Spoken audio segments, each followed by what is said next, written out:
Mage isifuba wabhala cha.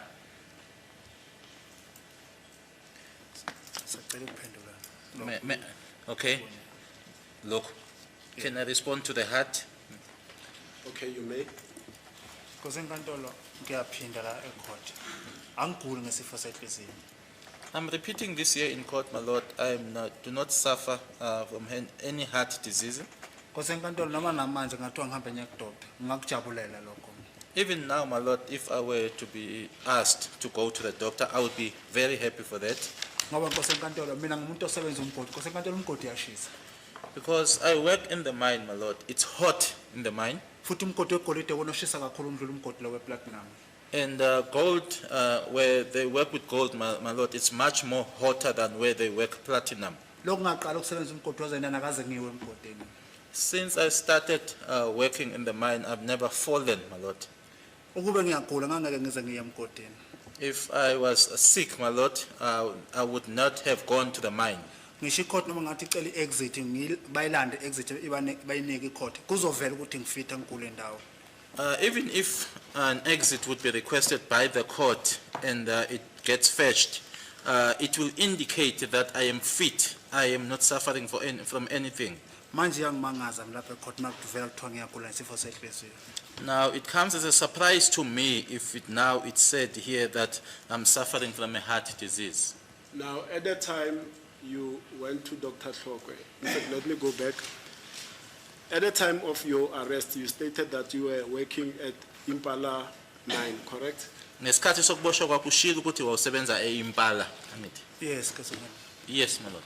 And at that place of employment, were you required to undergo regular medical checkups? Kuleyo ndawo leyo ke osebenza kuyona ke ingabe kwakuyinto eyayilindelekile ukuthi kuzoba nenkathi la khona ke niyohlolwa niyobhekwa khona. Lokubizwa ngokuthi phecelezi ama check-up. Yebo Nkosi enkantolo uyahlolwa. Yes, my lord, there are check-ups. Okay. And did Ngoba nalapha ngibuye ekhaya Nkosi enkantolo ngahloliwa mina ngathi ngangibuye ekhaya emalangeni la ecorona. Mangibuye ekhaya ngaya kwi-medical. Even on the days where I had gone back home, so upon returning, then I went for checkups. have any Because it was during the COVID times, sorry. Okay. Have your medical examinations, whether at Sibanye, Stillwater, or at Impala, revealed that you've got a heart condition? Ingabe usuhloliweke noma kusesibanye noma eImpala ingabe kukhona la khona ekwake kwavela khona imiphumela ethi unenhliziyo? Cha. No. Now, beneath the questionnaire, there's a space there for further details, and it says, patient report to have been admitted for a heart condition in 2014 following a mine accident.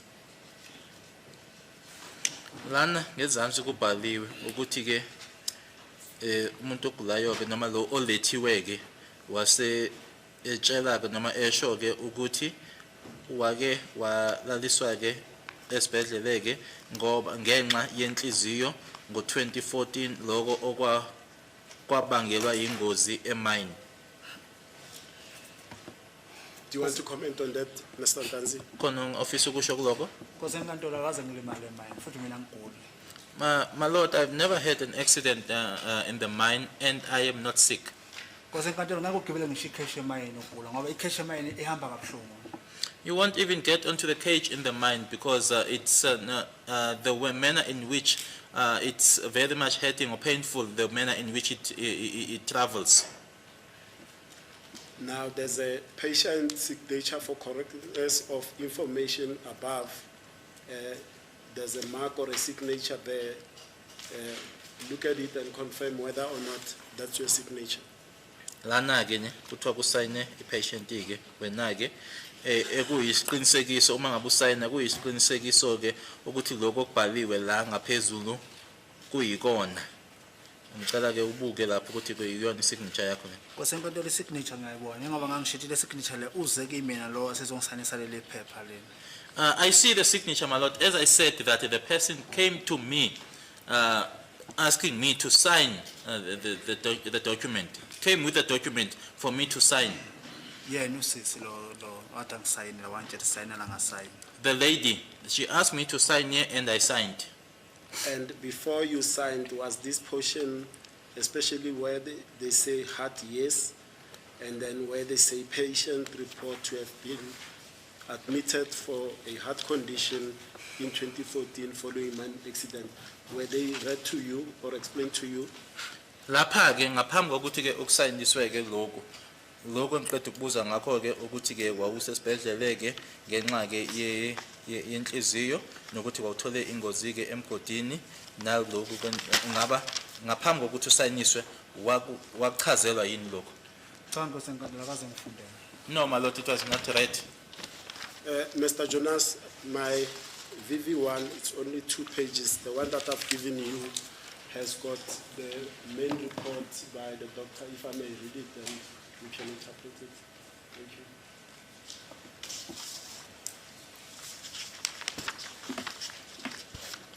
you. Now, there's a page 3. It is marked with a pen. The number is marked with a pen at the bottom. And then on the side, on the left, they say Dr. Tlokwe. The date is the 22nd of June 2020, where the doctor notes the result of his examination. The first one I can't see properly, but he mentions a sterile instrument, a full mouth examination done, and the report back, he says, upon full mouth examination, patient shows no sign of cosmetic fixed prosthodontic work done on all the teeth presence. I don't know what's that word. However, 11, 21, 22 show some small show sign of small remineralization on examination.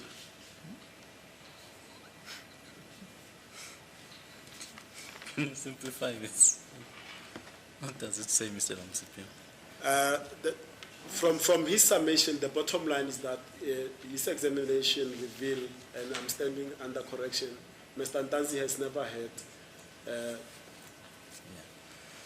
the gold teeth, or says that a gold teeth was, he had it, but then it was removed.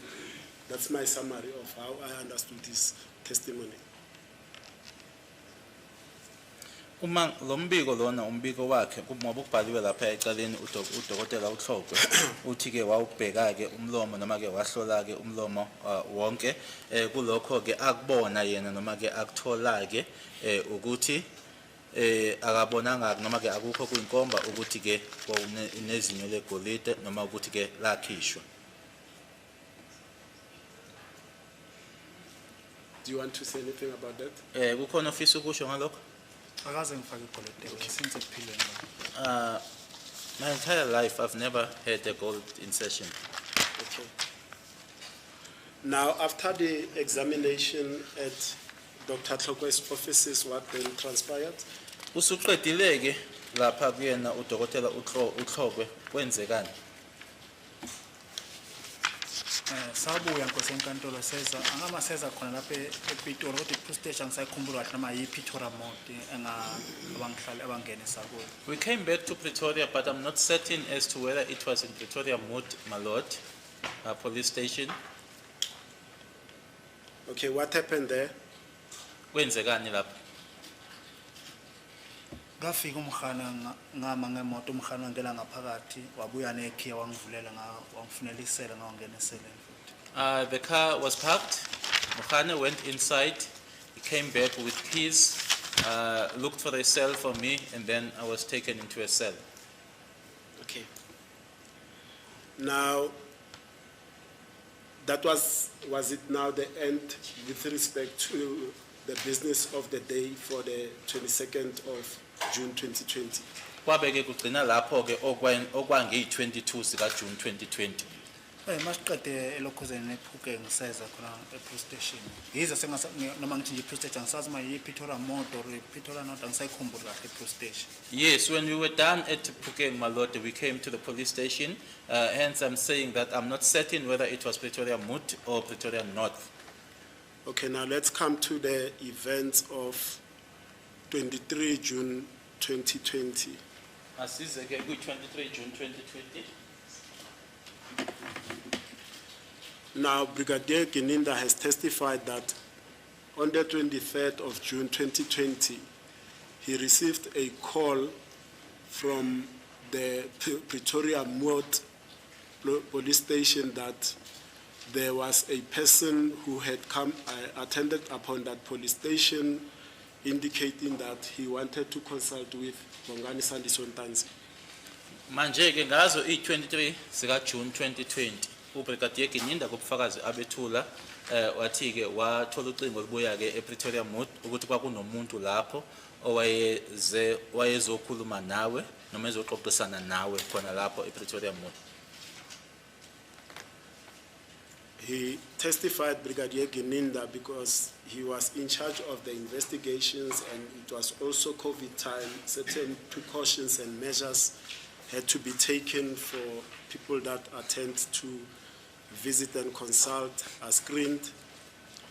He therefore informed whoever called him from the Pretoria Mode police station that he will come down to Pretoria Mode police station. And indeed, he went to Pretoria Mode police station.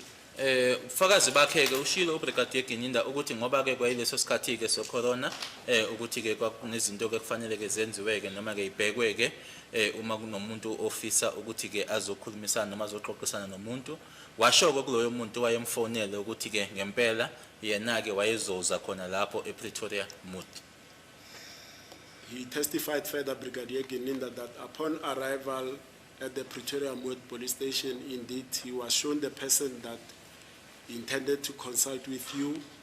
He approached the particular gentleman, and the gentleman introduced himself as Dominic Ntokozo Mujiako, and that Mujiako person indicated that he was a legal practitioner, and he wanted to consult with you.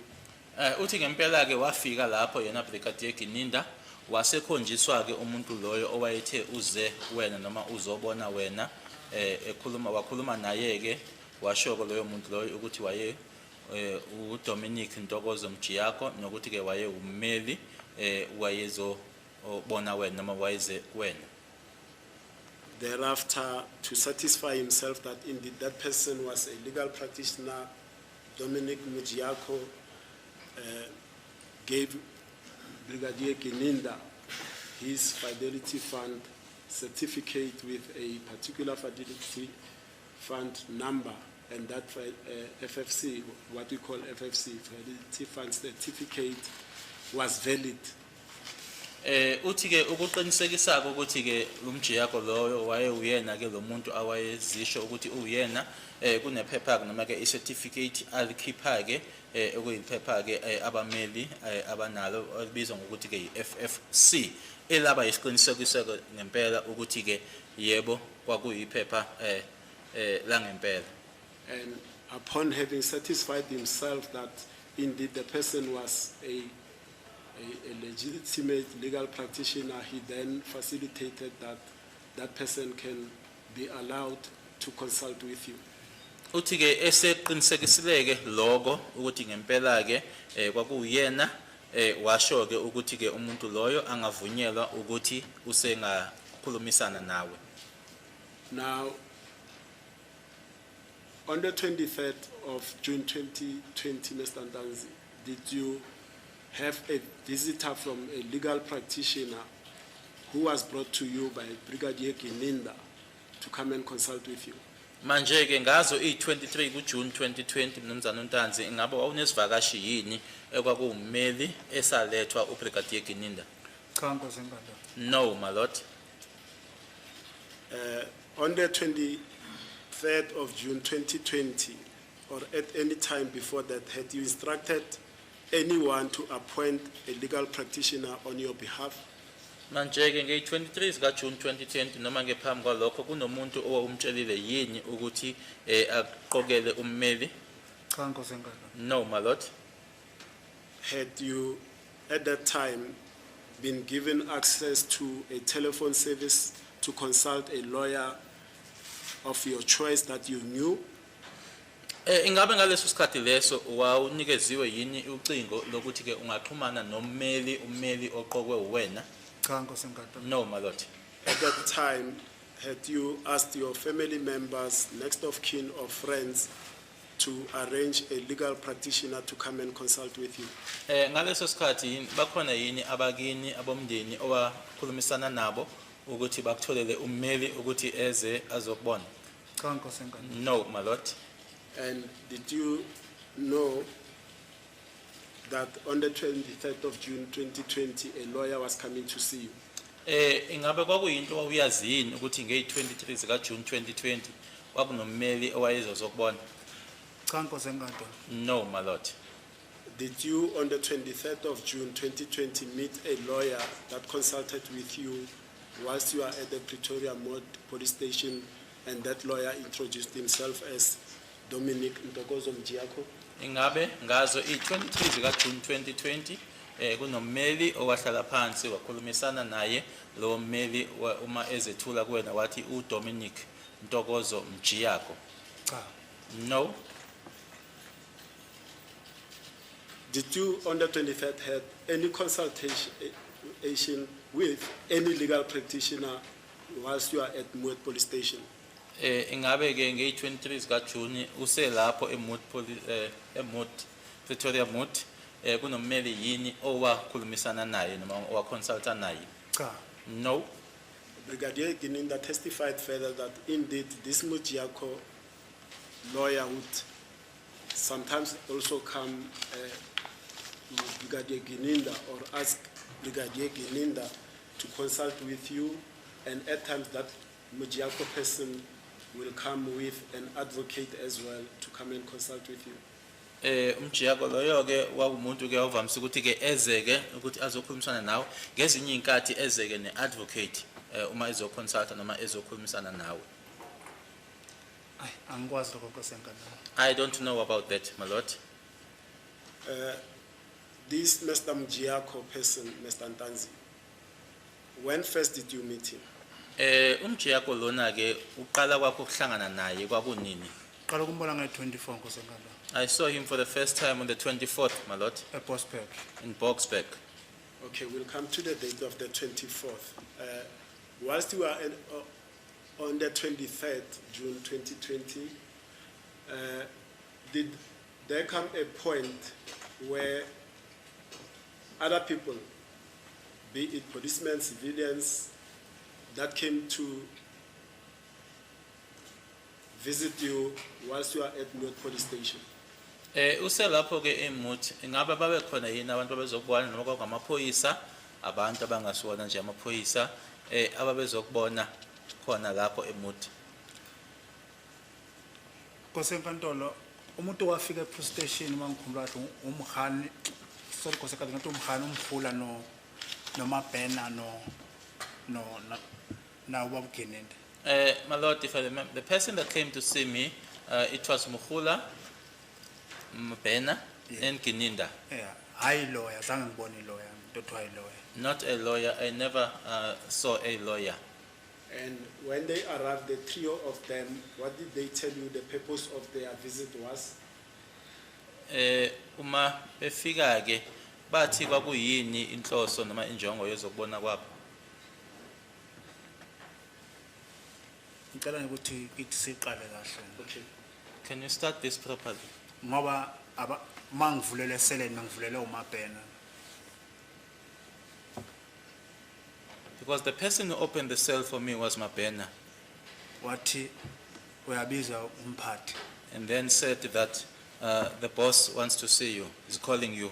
Mangihamba ngifika khona lapha singaphakathi emaseleni kunendawo nje enetafula lona lapha sihleli khona itafula nje ngafike ngama ngenyawo. And then when you go to the cells, there's a table there inside the cells, and then I just stood there.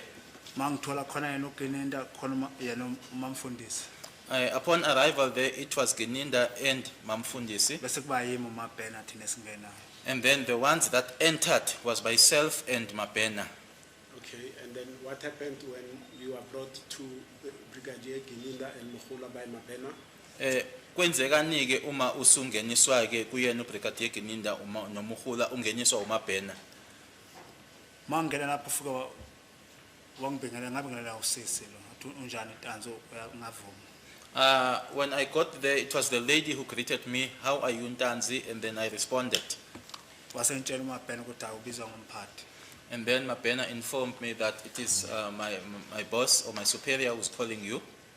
Okay, Lethi sikhathi inkosi eKatolika uGininda ke sekhuluma ukuthi namanje angathandi ukumtshela iqiniso na. It was at that time when Geninda then spoke and asked me, was I still not willing to tell him the truth?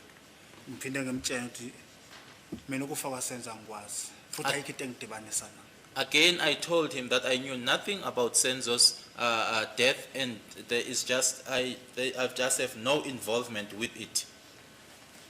okay, Mayesuka lapho yena usebuza mina inkosi enkantolo ukuthi ningakhona nokwenza ideal ngithi mina nginadeal namaphoyisa. From there, he asked me if I would be able to do a deal. I then said, I have no deal with the police, Futhi ngeke ngibe nedeal nephoyisa. and I will never have a deal with a police Ngoba mina ngisebenza umgodi wena usebenza isiphoyisa. because I work at the mine and you are a police officer. Manje lezi zinto engafani ehlukene kakhulu. Now, these are different things. and did he elaborate on the deal that he said you don't want to make with the police? Ingabe yena-ke wachaza kabanzi-ke ngale deal ayekhuluma ngayo namaphoyisa? Akachaza yimi engangimtshela ukuthi ngeke ngibe nedeal nephoyisa. He did not explain. I'm the one who said to him, I'll never have a deal with a police officer. But what deal was he talking about to you? Kodwa-ke kuwena yiphi le deal ayekhuluma ngayo? Yena ideal ekhuluma ngayo ke wangibuza ukuthi ngiyazi ukuthi ikhona imali eyabekwayo ukuthi umuntu ozokhomba abantu ababulala usenzo ukuthi kuzophuma imali ngathi mina cha. He asked me if I knew as to whether there was a ransom that was put aside for people or for a person that would be able to identify Senzo's killers. I said no. Yena abesethi kimi wena mawungenza ideal ungayithatha le mali u3 million ngathi mina mahala lo. He then asked me if you were to enter into a deal, would you then take the 3 million? I then said no. Kuyilesi sikhathi ngimtshela le mali engihola emayini mina bengilingana nomndeni lo ngophilisayo ekhaya. It was at that time where I informed him that the money that I was getting or being paid at the mine was enough for me as well as the family that I was maintaining. Lokho nje ngitshela khona ngivumelane nakho. That which you are telling me, I am not a part of it. Wasesho ukuthi hayi ngisazobona. He then said to me, you'll see.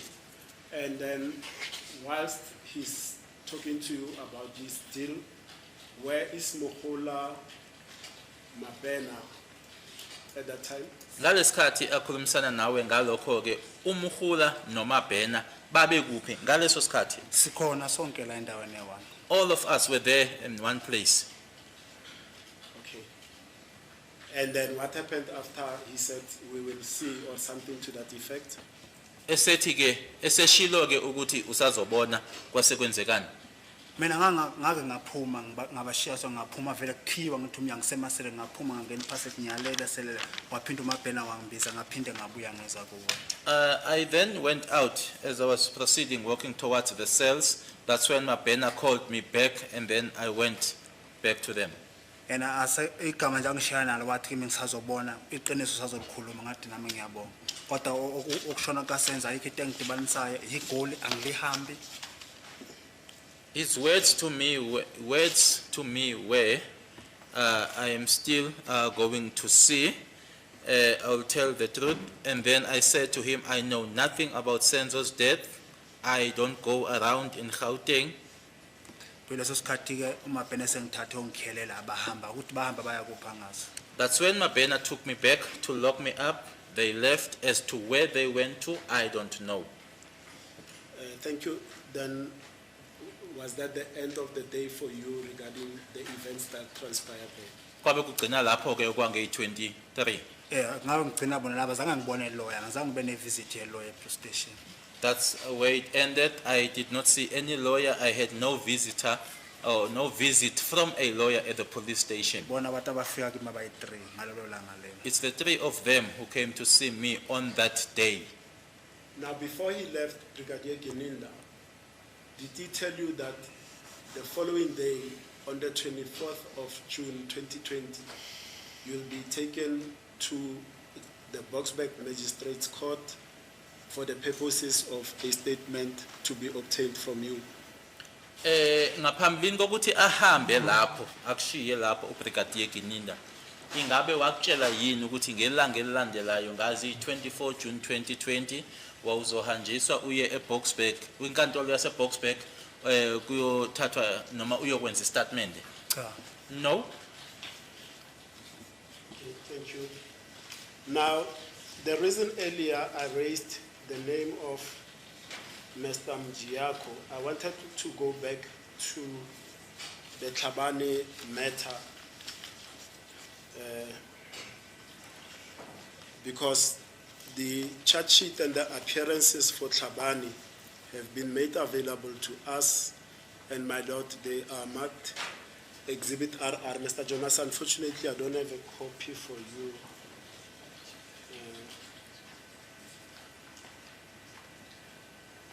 I'm just checking. I don't have a copy. Can I this?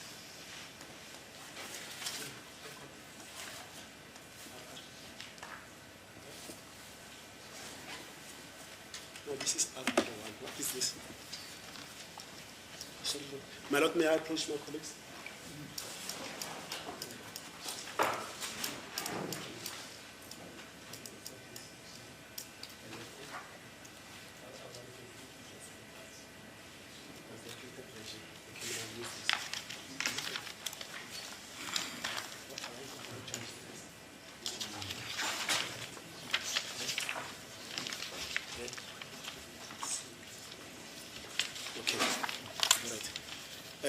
My lord, as I say, it's Exhibit RR and it's a charge sheet and the appearances for the Phokeng cast 118 of 6/2020. The investigating officer is Sergeant Mukhani. The district is Rustenburg. The place is Tlhabane. The date is the 22nd of June 2020. And the state versus Bongani Sandison Tanzi. The address is just specified as Nongoma, nationality South African, and the like. But Mr. Ntanzi, we are not interested in this. The only reason I'm raising this, the reasons will become clearer because I just want to deal with this aspect of Mr. Mjiako.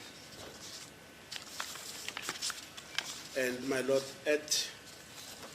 if I read the pages by 1, 2, after the annexation, my lord, there's an appearance there, which is page 2, and then it says the matter was adjourned to the 29th of 6/2020, and then it's marked that legal aid in custody, no bail, and there's a signature or a name there of a Rose and a date of the 26th of June 2020. This is your first appearance at the Tlhabane Magistrates Court. 26 June. 22 June. 22. Ubingeleli manje ke ihlandla lokuqala lapha yana ke khona eTlhabane kwakungeyi-22 zika June 2020. Yes, my lord. Okay. And then if we go through the appearance of, the next appearance was on the 29th of June 2020. I'm interested in who appeared for the defense. It says Miss Maji. And then the court was not working. You were not, it says court not working, accused not brought in location because of COVID, adjourned to 13 July 2020. Nge-29 uma uphinde ubuyela enkantolo kwakunge-29 zikaJune 2020 owayekumele kwakuwuMiss Matshi okubhaliwe-ke laphayana ukuthi-ke awungenanga enkantolo kwakungenxa yayo-ke i-corona lase liyahlehliswa-ke lihlehliselwa i-13 kuJulayi.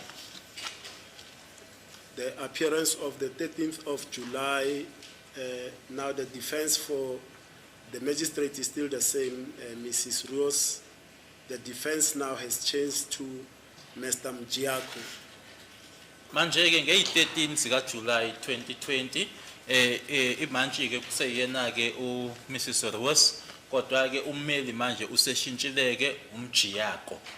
And then on the notes by the presiding officer, it says digitally recorded, Mr. Mjiako requests a postponement to the 3rd of August 2020 in discussions with the DPP before he applies for bail, and then there's no objection by the prosecutor, then it's adjourned to the 3rd of August 2020.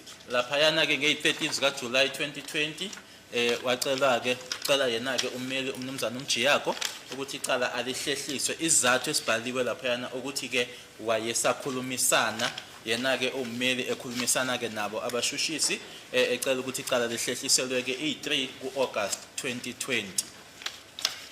Okay.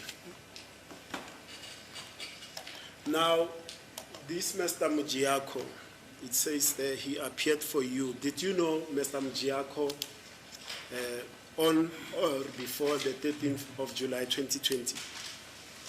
Njengoba kubhaliwe-ke laphayana ukuthi-ke ummeli wakho kwakungumnumzana uMjiyako manje-ke phambi kwazo i-13 kuJulayi 2020 umuntu owawumazi uMjiyako lo. Mina ngoma ngisho phambi kwekhoti ngiqala ukumbona nge-24 eBosberg. As I am saying before the court, the first time I saw him, it was on the 24th in Boksburg.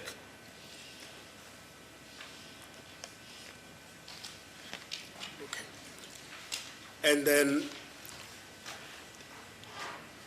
had you had any contact with a certain Mr. Mjiako on or before the 13th of July 2020? Usuke kwaba khona ukuxhumana yini phakathi kwakho naye umnumzana uMjiyako phambi kwazo i-13 July 2020? Cha nkosi enkantolo. No, my lord. Did you appoint Mr. Mjiako to come and be your legal practitioner at Tlhabane on the 13th of July 2020? Wamqoka yini umnumzana uMjiyako ukuthi azoba ummeli wakho enkantolo yaseTlhabane ngazo i-13 kuJuly 2020? Angizange ngimqoqe nkosi enkantolo. I never appointed him, my lord. Did any of your family members appoint Mr. Mjiako to represent you on the 13th of July 2020?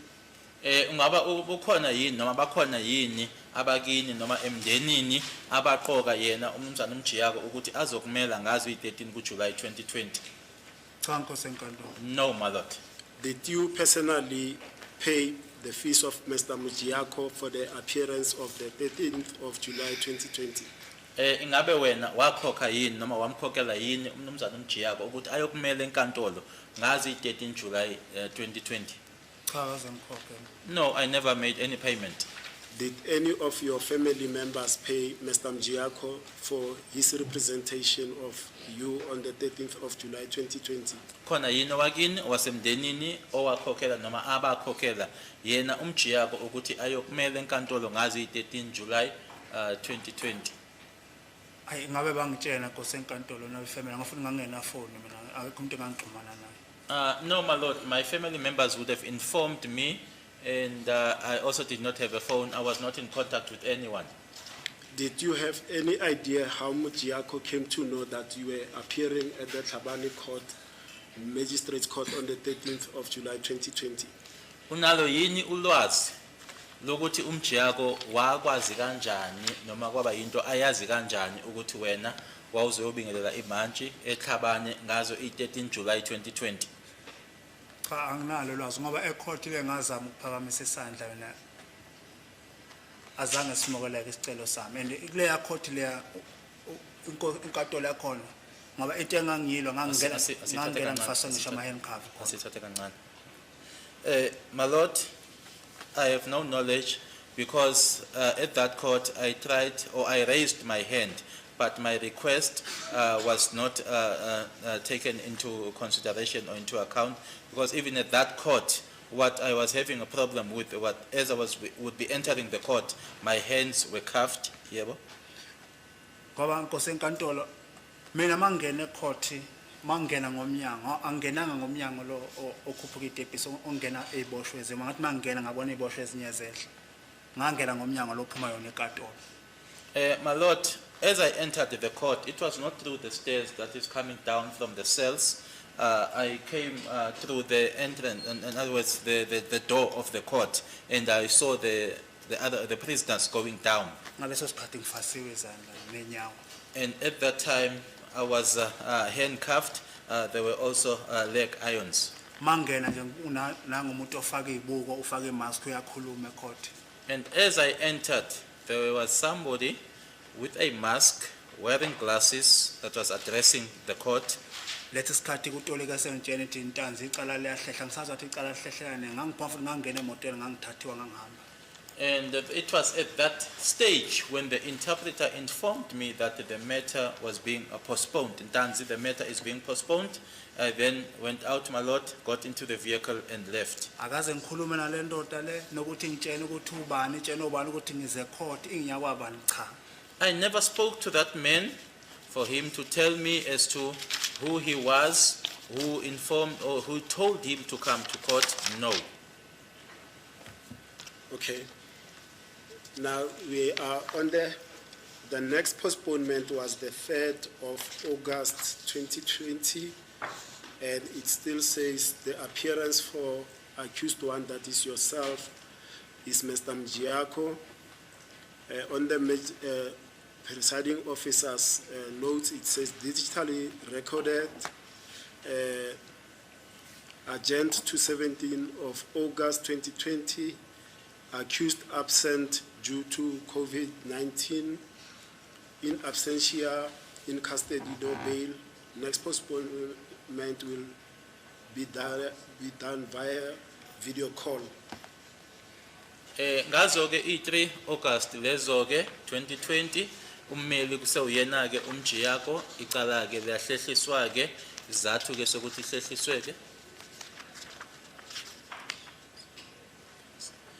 izathu sokuthi ke lihlehliswe-ke ukuthi ke umsolwa wayengekho enkantolo kuhlehliselwa ke i-17 ku August 2020. And on the 17th of August 2020, the defense for accused number 1 is Mr. Mjiako, but the magistrate or presiding officer notes that in bracket not present, and then the notes continue further, digitally recorded, agent 220 August for attorney, and in custody, no bail.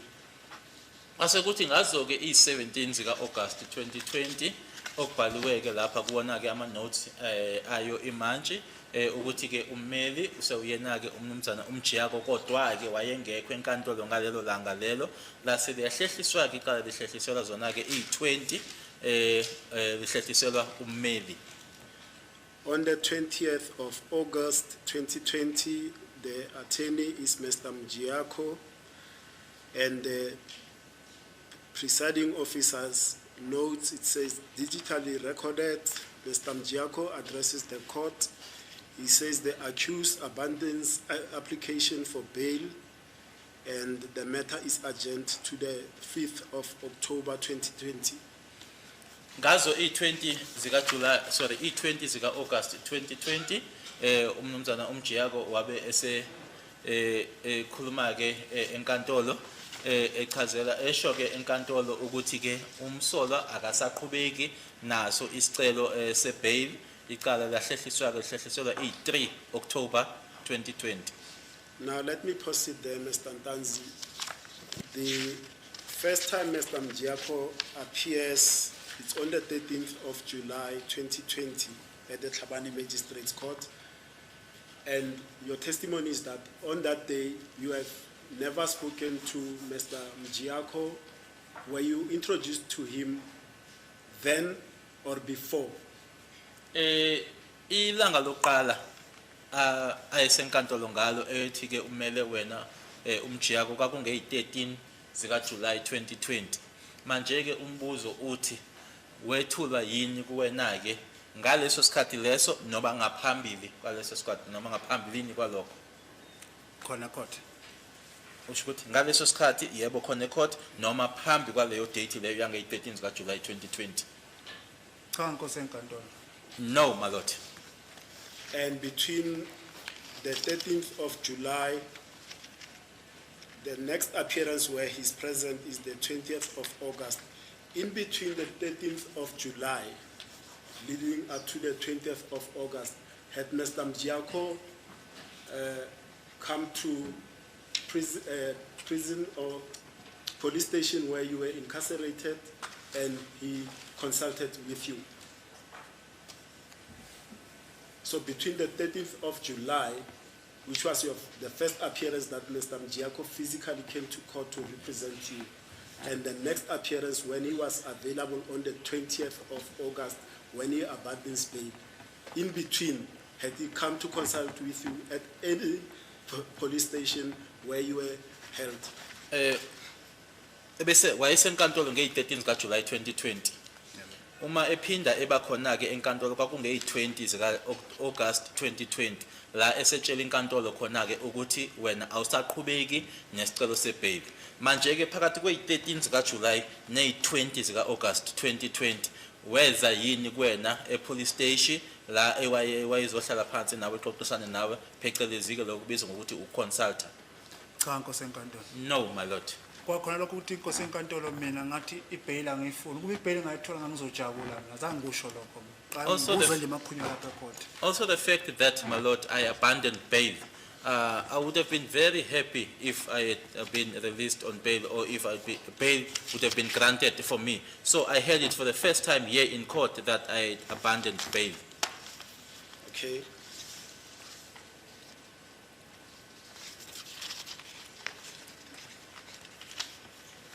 Right.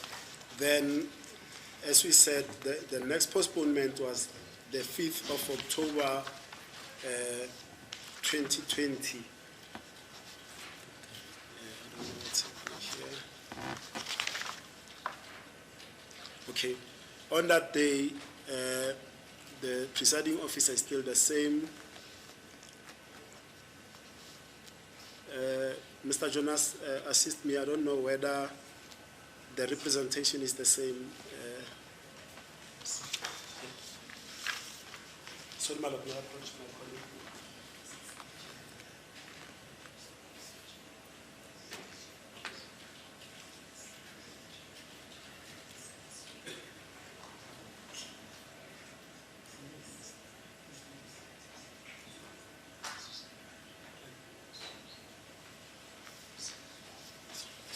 Sorry, my lord, may I approach my colleagues?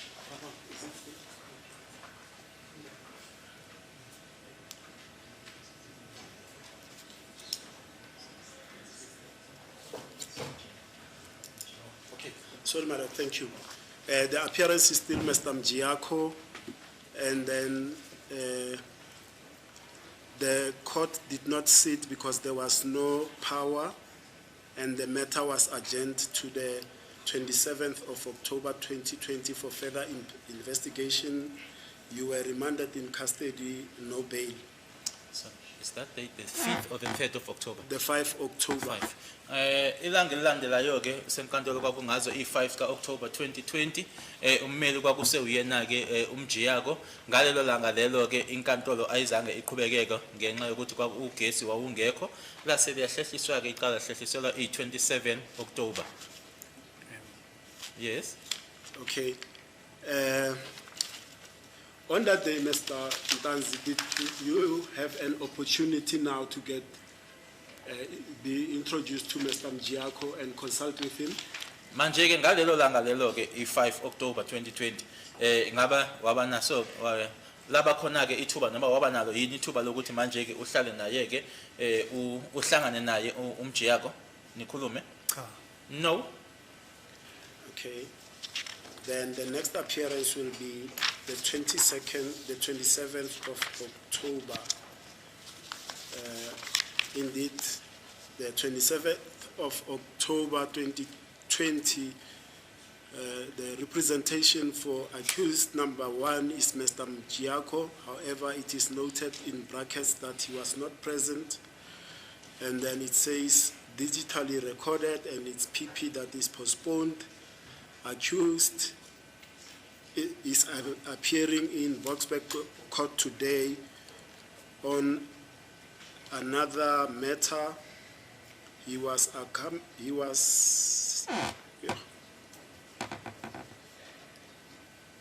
not sure, it's not legible, Mr. Jonas.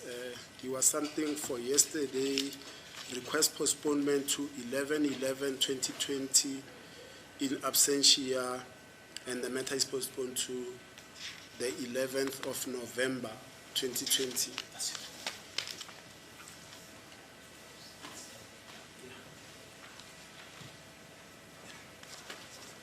Nge-27 ka-October 2020 umantshi ke kwakuseyena ke ummeli Baliwe Mjiako, kodwa kwabhalwa ukuthi wayengekho enkantolo ngalelo langa lelo. Kwabhalwa ukuthi ke umsolwa ke usenkantolo eBoksburg kwelinye icala.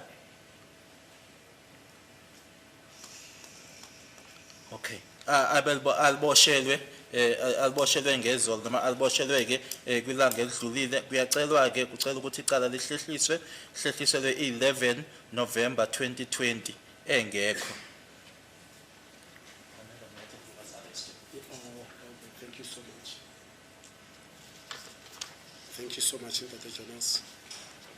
Now, Mr. Ntanzi, it is common cause indeed that on the 27th of October 2020, you then appeared at the Boksburg Magistrates Court in relation to Fosloras case 636 of 10/2014, which is the matter that we are dealing with here in court. Angithi ke ngempela ke kunjalo ke noma kuyilona ukanjalo ukuthi ngazo i27 October 2020 waboshwa uboshelwa lona ke icala laseFosloras u636 10/2014 ekuyilona icala leli eliphambi kwenkantolo njengamanje. Waliboshelwa nge27 October. Mina ngene ngecala likasenze nje lenkosi enkantolo. Yes, When I went to jail, it was for the Senzo matter, my lord. Yes, 16 nje mangiqala ukuboshwa ngitshela ngecala likasenzo. 16 June, when I was arrested for the first time, I was told about Senzo's matter. yes, but the question is that now we know that on the 27th of October 2020, you appeared in this matter, the Senzo Meiwa case, which is Fosloras 636 of 10/2020, together with the other gentlemen before court. Mhlambe ke angilungiseke lapho ukuthi ke ngibe ngalendlela ngithi ke sesiyazi ke manje ukuthi ke ngazo i27 October 2020 ilanga lelo ke owabingelela ngalo imantshi eBoksburg kanye nabo ke abalisa laba abahlezi la nibingelela imantshi ngalo icala leli eliphambi kwenkantolo manje. Yebo nkosi enkantolo. Yes, my lord. Okay. Then the next appearance will be the 11th of November 2020. The appearance is Mr. Mjiako for you for the for accused number 1. The notes of the magistrate or the presiding officer is digitally recorded.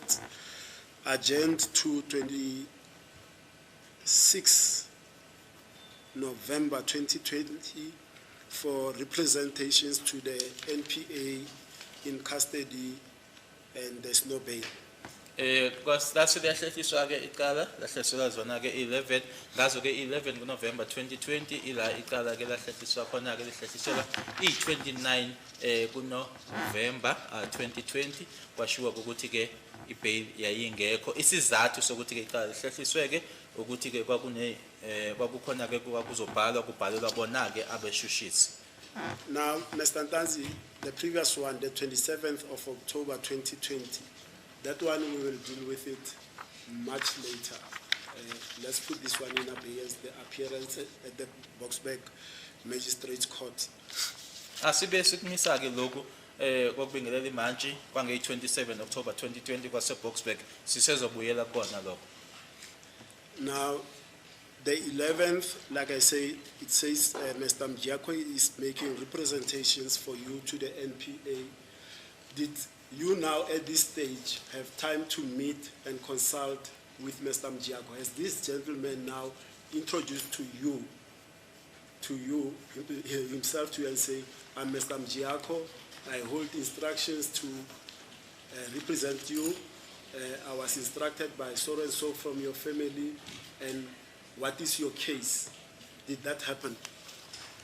Laphayana ke kubhaliwe ke manje ukuthi ngazo 11 kuNovember 2020 icala liyahlehliswa ke isizathu sokuthi lihlehliswe ukuthi ke ummeli wakho ezoxoxisana ke noma kunezinkulumo ezaziba khona ke phakathi kwakhe neNPA abashushisi manje ke umbuzo uthi ingaba ngalesi yasikhathi ke manje nahlangana ke naye uMjiyako wakutshela ukuthi ubani wasesho ukuthi uqokwe ubani wakini ukuthi akumele nokuthi icala lakho lingani nanisenihlangene nakhuluma Cha Nkosi enkantolo. no my lord.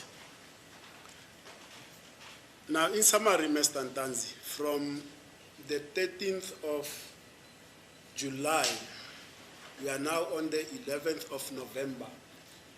Are you telling this court that you've never met Mr. Mjiako one-on-one? You've never consulted with him? You don't know who sent him to be at court on your behalf? He hasn't asked you about any of the two matters that you are facing, that is the Senzo Mewa case and the Tabane possession of unlawful ammunition cases. Ngamafishane njena ke noma ke masifinyeza ke okushoyo ukuthi ukusuka ngazo i13 zika July 2020 manje ke sesikuyi11 zika November 2020 ukuthi nje akaze sibe khona isikhathi noma ilanga la khona ke uhlala phansi ukhulumisana naye ke uMjiyako eshoke ukuthi ummeli wakho uqokwe ubani wakini ukuthi ke azokumela kulona icala leli nokuthi icala leli lingani nikhulume nje ngecala akaze kwenzeke lokho. Cha Nkosi enkantolo. No my lord. The next appearance of the 26th November 2020, the appearance for accused number 1 is Mr. Mjiako. In brackets, it shows that he was not present. It's postponed for attorney. You are in custody, no bail. No postponement date. Sorry, 26th November. To which date? It's postponed to the 25th of January Okay. 2021. 21. Here they said 2020. Sorry, Mr. Nchele. Or 22 January 2021. Ngazo ke i26 November 2020 bhaliwe ukuthi ummeli kuseyena ke uMjiyako kodwa kwabhala ukuthi wayengekho enkantolo ngalelo langa lelo laselihlehiswa ke lihlehiselwa i22 kuJanuary 2021. Yebo. Yes.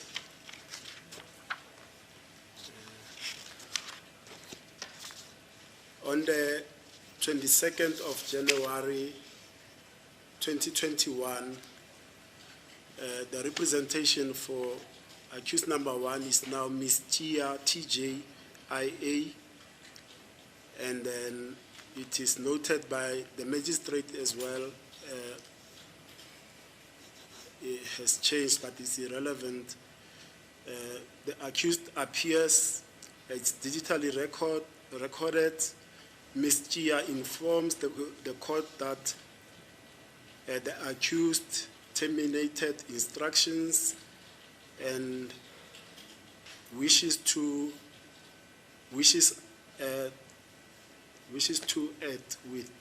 withdraw as attorneys of record. Accused confirms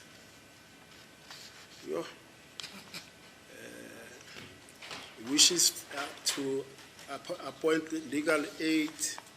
Ms. Chia is excused as attorney of record. Request. Dr. Jonas, please assist me.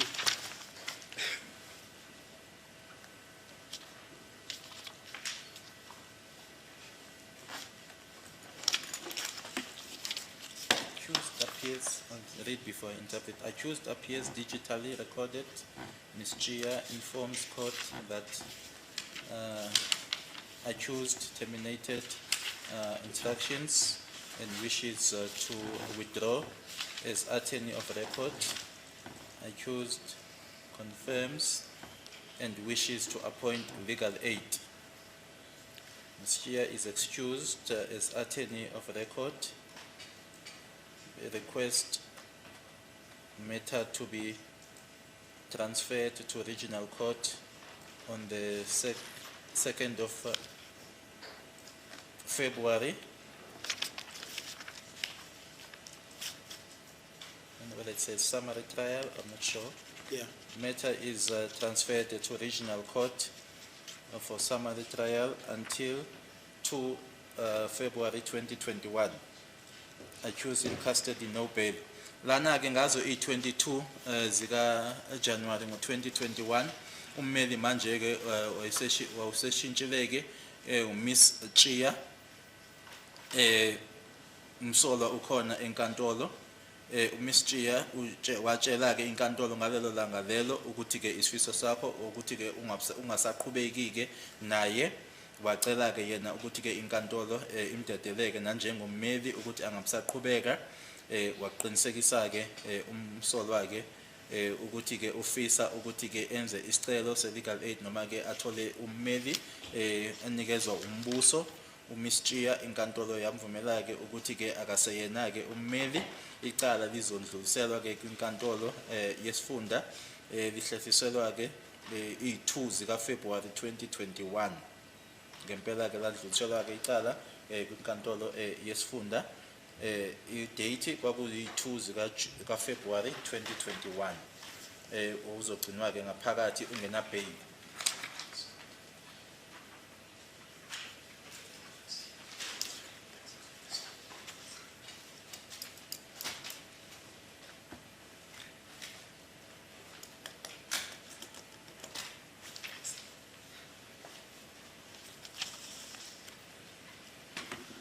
Now, Mr. Danzi, here in court, we've learned that Ms. Chia was from the offices of the law firm where Mr. Mjiako was working. And the essence of that is that on that day, on this appearance of the 22nd of January 2021, you then terminated instructions to that law firm of Mr. Mjiako. La enkantolo ke osakuthola ke ukuthi ke yena ke uMiss Chia lona ke obhaliwe lapha yana ukuthi ke wayebuya ke noma ke kwinkampani ke liyakhe uMjiako noma ke kwi-law firm phecelezi ke i-law firm yakhe uMjiako, nokuthi ke ngalela langa lange-22 zika January 2021 ila atshela khona ke inkantolo ukuthi wena usengayimisele ukuthi ke uqhubeke nabo. Angazi uma ngingayichaza. I don't know whether I can explain. Explain. Kosenkantolo akasixoshanga uxoshwe yimi, lelo gama vele licaca ukuthi waxoshwa yimi, akasixoshanga. My Lord, it needs to be very clear that I am the one that terminated the mandate. It's not her, but it's me.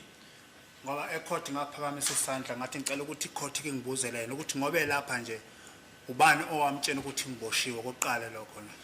Because in court I raised my hand and requested the court to find out from her that as she is here, who informed her that I am here, that I've been arrested. Ngathi kwesibili ngicela ukuthi angitshele ubana amkhokhelayo ngoba uthi ngummeli okhokhelwayo. Okay. Ngicela siqaqa la.